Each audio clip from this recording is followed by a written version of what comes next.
how's it going guys? Welcome back for another TOS video. So in this video we're going to talk about Kurama, which is the third jackpot card of this card review. Right, so let's take a look at his switching skill as usual. Right, so we are back here at the CD8 switching. Right, so as compared to Urameshi Yusuke and Hiei, right, which is at CD6. Right, Kurama has a switching active skill at CD8, which is the same as the Hunter x Hunter cards as well as Revolutionary Heroes. So this is one of the more special cards in which you might want to change, might want to strategize your switching, right? Because the switch active skill is actually pretty useful, right? So let's take a look. CD8, you'll switch into a new form, right? So we'll talk about that later. Active skill CD of Elf and Demon -1. Right, so I don't think it mentioned here, but this excludes Kurama's active skill.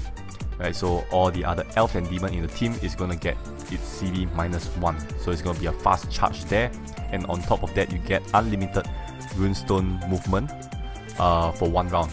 Right, so this can actually counter some maybe electrified runes and stuff like that. Maybe you want 1 turn of free movement, so you want to switch at this critical moment. And so Kurama is going to be one of those cards that you want to switch at a certain timing just to get make use of his unlimited runestone movement active skill. Alright, so upon switching, right, Kurama is going to get a new artwork as well as a new leader skill, Petal Whirlwind EX. Right, so I would say that the non-transform and the post-transform, the pre and the post-transform Kurama don't really have that much of a change, right? So other than the pre-transform version, team attack times 3.8, right? So Yoko Kurama here, the post-transform version, right? So let's take a look at his leader skill. When the team consists of only Elf and Demon, right? So this is gonna exclude the human race. Team attack times 4. HP and recovery, oh that's a very bad typo right there. HP and recovery times 1.3. And then on top of that, all attribute runestones possess 50% effect of hard runes. Right, so this is gonna be a new overheal team, a new potential overheal team right there. Right, so by playing Elf and Demon, it is known that your HP is going to be super paperish, right? Elf, super low HP, Demon, super low HP as well, alright? So, but with the help of the HP times 1.3, this is going to slightly improve the overall HP pool, right? So, this is going to be no problem. So, on top of that, we have super high recovery because all runestones possess effect of the hard runes, right? So let's take a look at Kurama's active skill. So Kurama have one of the more interesting active skill, I feel. Right, so number 1, let's take a look at his low EP active skill, which is EP5. Right, so for 2 rounds, monster attack times 4. As long as you defeat an enemy within in the subsequent rounds, the number of rounds with the skill staying in play will not reduce. Right, so sounds very familiar, right? It's basically the new, the Bloodfiend series, right? Elizabeth, Jackie, as well as Belle. So, in my opinion, I feel that this this EP5 skill here is actually pretty powerful, right? So do not underestimate this active skill. Basically, once you activate this card, right? So you take up EP5, and then for every round, right, you can actually keep this skill in play as long as you one hit KO everything, right? So while doing so, you are actually charging your EP back, right? So in any situation whereby you run into a neutralized reset, you can actually activate this card again, and the monster and Kurama is gonna get a times 4 attack once again, right? So a very useful active skill, even though it is EP5, right? So let's take a look at the more powerful one, EP8. Summon of demonic plants.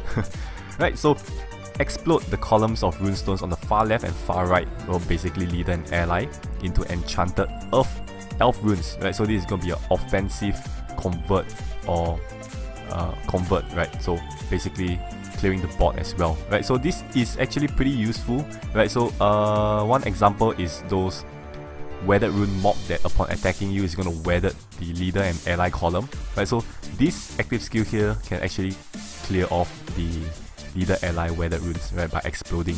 Right, so other than exploding leader ally, explode other columns of runestones to generate enchanted runestones, right? So it might not drop the runes that you want, but it's going to generate enchanted runestones, right? So this might give you a chance to clear off even quintet enchanted, you know, quintet enchanted elemental shield.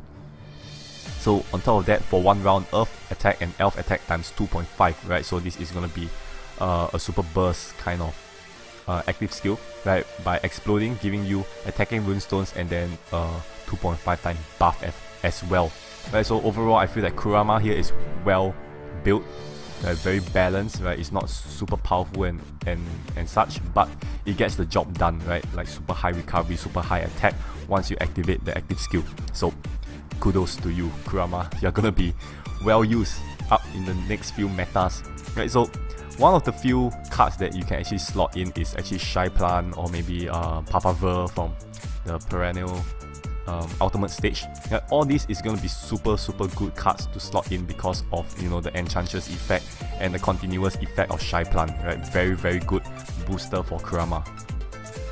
Right, and on top of that, we do have a combination skill, right, for Kurama as well as Yomi, which is the new Coliseum skill, right? So this Coliseum is very important, so do go and max skill Yomi, right, because it's going to be a companion for your beer jackpot card Kurama right here. Right, so combined skill, randomly change runestones of all attribute, right, increase occurrence rate of earth and heart runes, while earth and heart runes become earth enchant elf runes and heart enchant elf runes. So a bit of copying from Diablo, right? But this is gonna be a more offensive version compared to Diablo, which is a more, you know, tumbler defensive version kind of thing. So on top of that, for one round, absorb the attack of the first attacking enemy in the round, and then deal an earth counter attack as much as 100 times the absorb attack. Right, so this is very similar to Yomi, right? Basically, it's a more stronger version of Yomi's individual active skill. Right, so on top of that, you must have these two cards above level 50, right? So this is usually the basic criteria for a combined skill to use. Right, so last but not least, let's talk about the team skill. So this is what makes Kurama such a new and fresh playstyle, right? So let's talk about the team skill one by one. So in total, Kurama have 3 team skill, right? So team skill number 1. So we have the attack, HP and recovery of the first Yomi and Kurama from the left, right, times 1.5 times, right?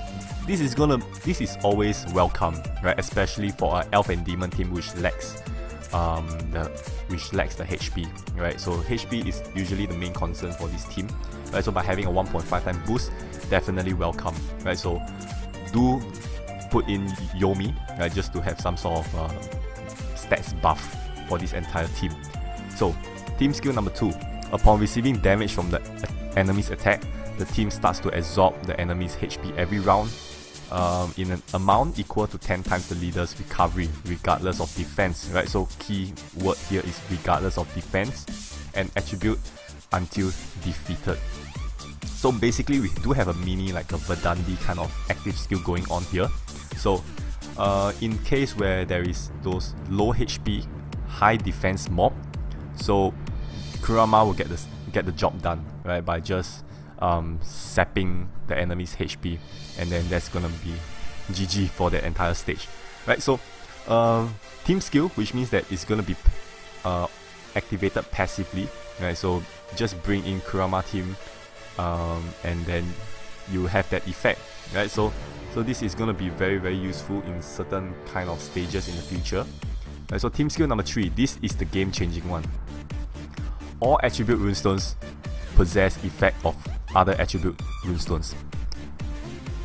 Basically a Arthur kind of setup, right, whereby every rune that it dissolve possess effect. Right, in fact, Arthur other runestones possess only 15% of other attributive runestones, whereas here they didn't mention, so I assume that it is freaking 100%, right? So this is gonna be a very powerful team skill, right? So just imagine adding in Shy Plant and Papa Ver for the kind of damage boost, right? So Kurama deals a ton of damage, heals a ton of HP, right? So this is gonna be both a very offensive and defensive kind of skill, right? In fact, I feel that Kurama is gonna be one of the best jackpot cards that you can possibly have in this collaboration, right? So in my opinion, this guy here is a must draw, right? So if you are having trouble with stages with like overheal, right, whereas you don't really want to play a grind team and stuff like that, I think Kurama here is gonna be a very good candidate to solve that problem, right? Because it does a heck ton of damage and it does a heck ton of overheal potentially, right? So this is gonna be my card review for Kurama, right? If you enjoy this video, do give it a like, and then as usual, I'll see you guys in the next video. Bye bye.